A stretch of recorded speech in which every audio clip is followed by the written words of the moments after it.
This is a long one, so strap in. I am 26 female and my dear husband is 30 male.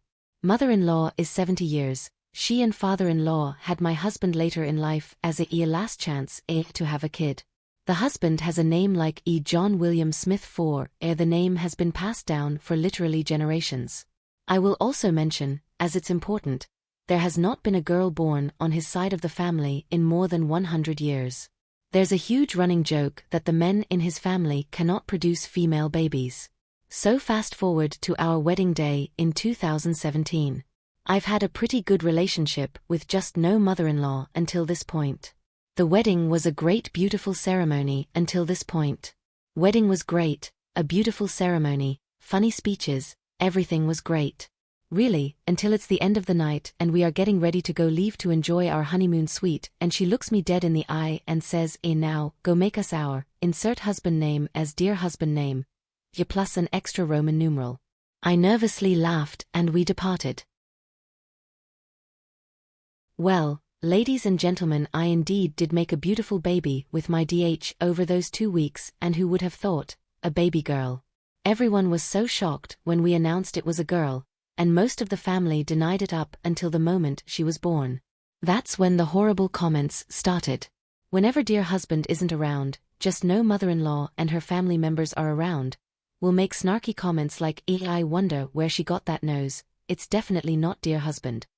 For your information, my baby, as beautiful as she is strikingly obviously my dear husband. She genuinely looks more and more like him as the first year has gone by, and even more so approaching. Well, as it would happen, we are now expecting our second baby. And, yep, another girl. I begged my dear husband not to tell mother-in-law the gender when we found out, as I just wanted to enjoy a bit more of this pregnancy before she ruined it. I had decided to keep the mean comments his mother made to me about our first daughter to myself, as she's old and in poor health, and I felt guilty about potentially ruining their relationship when she probably doesn't have many years left to be around. I figure I'll add here that my mother-in-law isn't dying or anything, she's just had extremely poor health her whole life, smoking a pack of cigarettes a day, eats garbage constantly, drinks only Diet Coke, refuses exercise, etc. I literally offered this woman water once after she almost passed out from walking 15 steps, and she gagged and said, that's disgusting. Water makes me nauseous, get me my Diet Coke. So anyways, he insists on announcing it at our next visit, and holy shit y'all. As soon as she heard it was another girl, tears welled in her eyes and she started shaking her head back and forth and sobbing. She then started yelling at me, called me a whore, and demanded I get out of her house. DH immediately stands up and starts yelling at her, asking what her problem is, and that she needs to apologize to me and watch her mouth in front of her grandkids. She says through broken wails, not ours. Not ours. Those GIRLS are not OURS. She's a whore. A slut. My son did not make those GIRLS.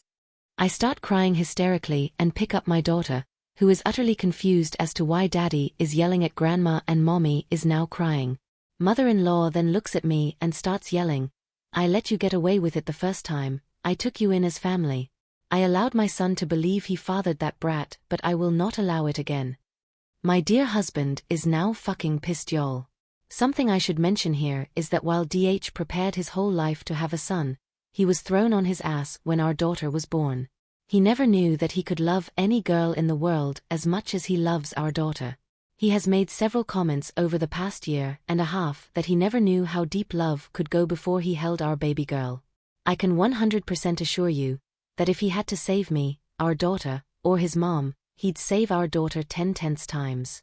He gets extremely pissed and starts screaming at her that she is out of line and how dare she call his daughter names.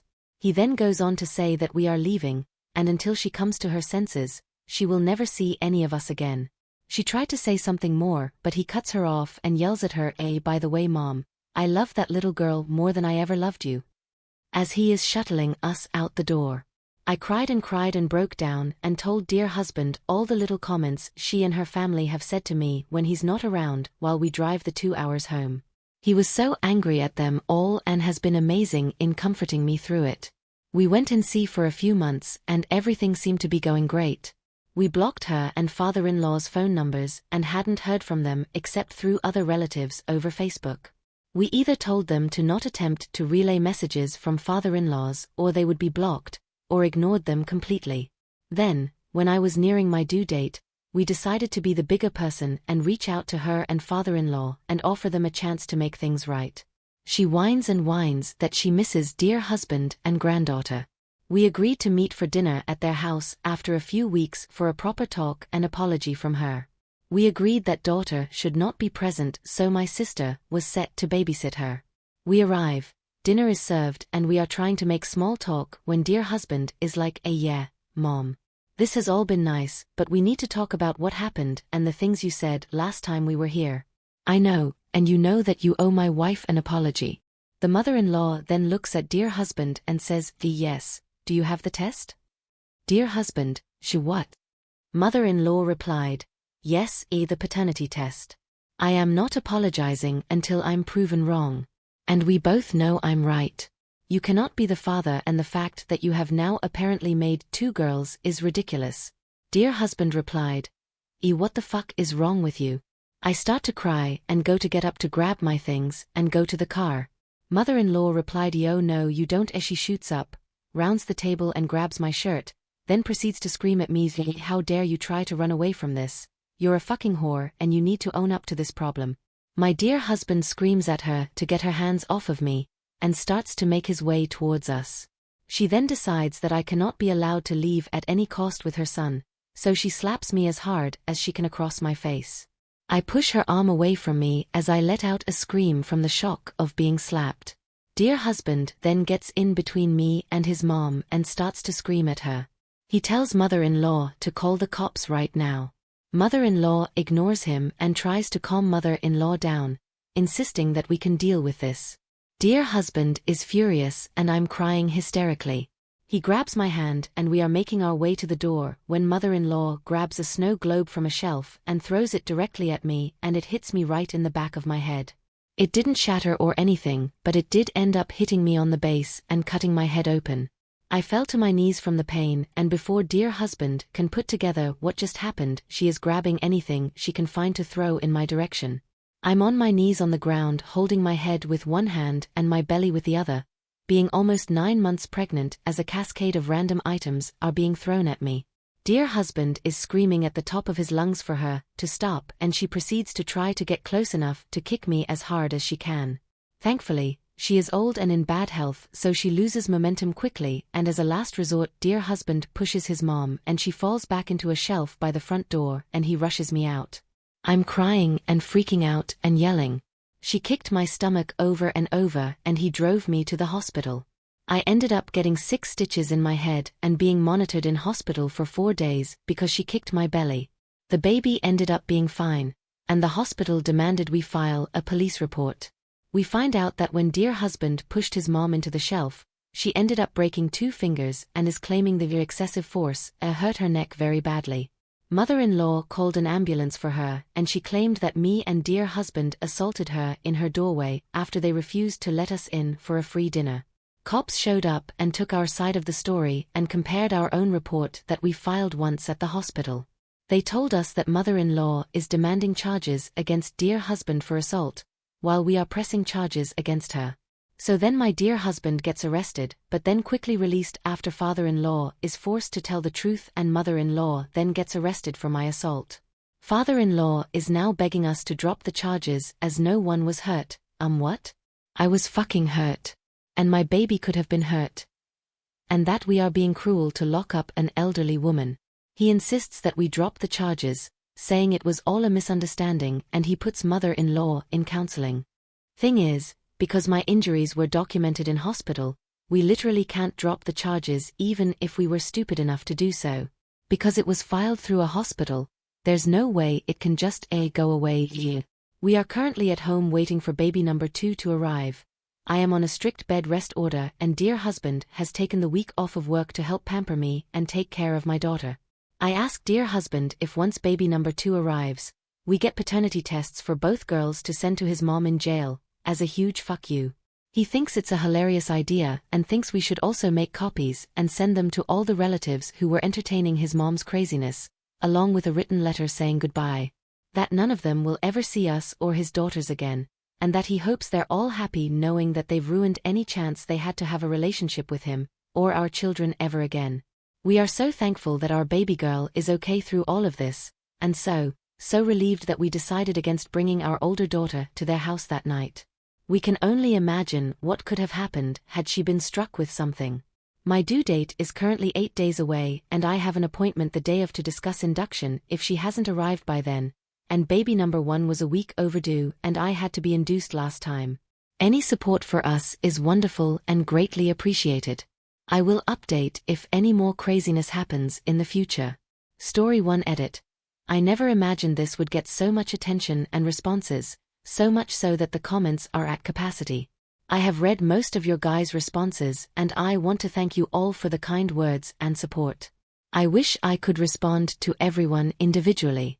The family who got a girl after several generations and they took out a billboard. Holy shit, do I envy the joy and pure welcoming this family got.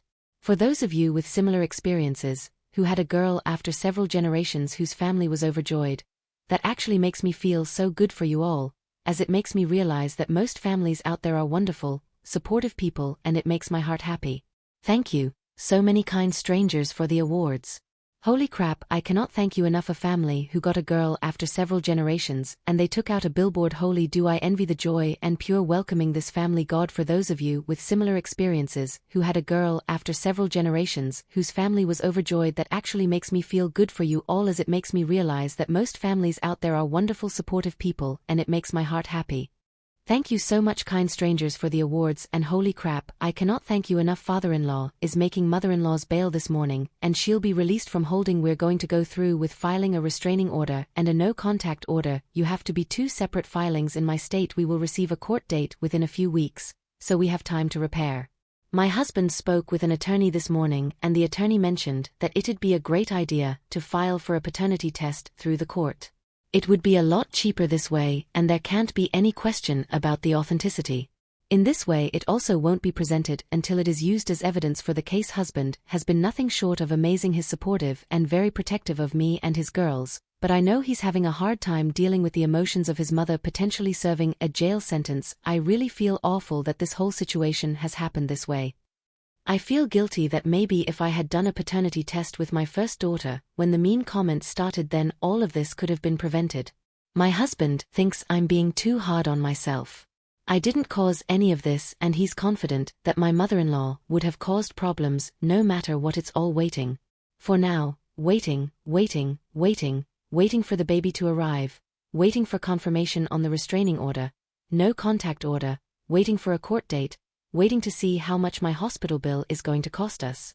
My husband is out right now with daughter 1 getting me breakfast and some snacks. Cannot tell you all how much I love this man and the family we have made. Family is what you make it. You don't have to settle for disrespect and seek an approval he has made. I realize how much he truly loves and believes in me, and a huge cost. I feel so bad. He now views his mother as a despicable stranger, and I hope that me and the girls can continue to fill this new void for him going forward, or update in a few weeks once our new baby is here and court stuff is done. Thank you again everyone. I will update in a few weeks once our new baby is here and once court stuff is done. Thanks again everyone for allowing me this platform for support.